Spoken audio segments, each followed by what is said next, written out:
Case against the man accused of torching Parliament earlier this year is back in court. Zandile Mafe is appearing in the Cape Town Magistrates Court, where our reporter Lindsay Dentlinger is standing by.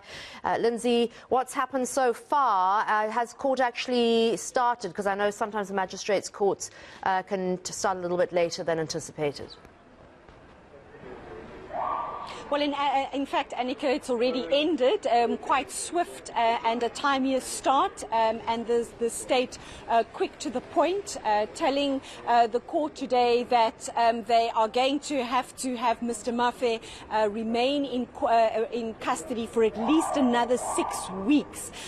We have learned today that forensic investigators, through an affidavit put before the court, that they only were able to access the Parliamentary buildings last week on the 15th of March because they had to wait for it to be declared safe, and the state telling the court today that they will need at least 6 more weeks to complete their investigations, and then the Department of Public Works, Annika, will need at least 3 weeks to pump out some 50 tons of water in the basement and the lower floors of the National Assembly. As you can appreciate, quite a lot of water pumped into the building to try and douse those flames. So that's also going to take some time. And so Mr. Mafe will remain in custody at least until the 12th of May. His lawyer telling us outside court a short while ago that the defense is ready to approach the High Court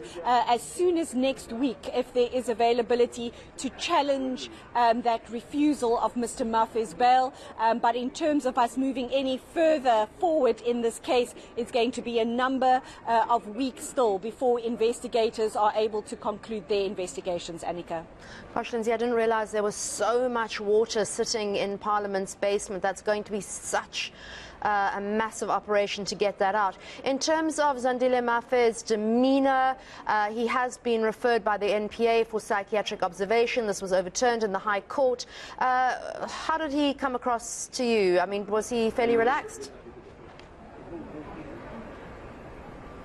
Yes, he was fairly calm. Proceedings were translated for him, as we have seen as being customary. I did ask his lawyer, Mr. Luvuyo Godla, after these proceedings how his client was holding up, and he just was very short and curt and said Mr. Mafe is doing fine.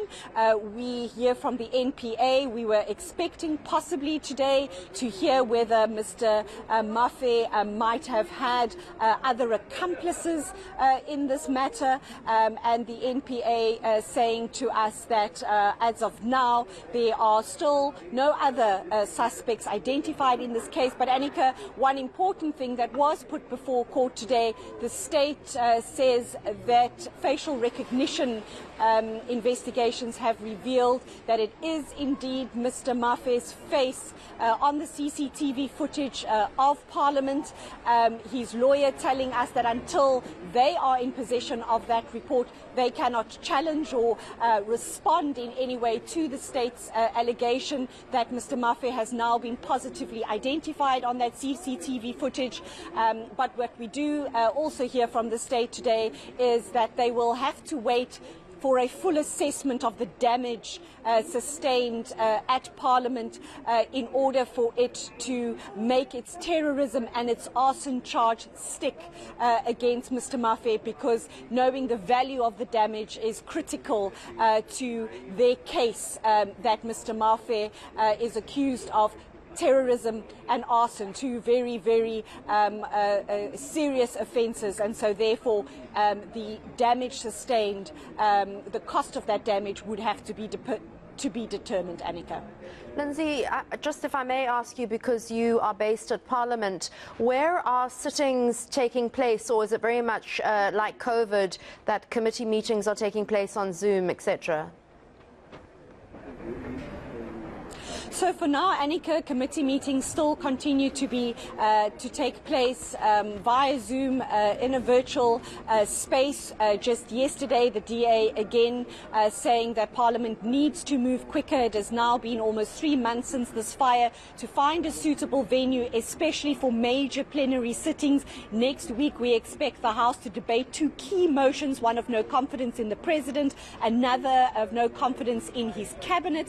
And for now, they're sitting, you will know, the venue called the Good Hope Chamber, and so a limited number of MPs who are able to be present there, and of course it affects things like voting, and so there, we were expecting yesterday that there might be a more substantive report before Parliament's Programming Committee in terms of discussing the options. 2 weeks ago, they did discuss possibly returning to the City Hall, going to the Convention Centre for bigger space where all 400 members of Parliament can gather, as I pointed out, because of, for example, voting matters, that some parties not happy with an online voting system. And we heard from Parliament, from the National Assembly anyways, Secretary yesterday, that Parliament is not yet capable of using an online system where every member can vote individually and for that to be tracked. So those are several of the concerns coming out of Parliament, and right now, Annika, no alternative major venue found yet for the full House to gather all at one time in person. Lindsay Dentlinger outside the Cape Town Magistrates Court, and Taps, I see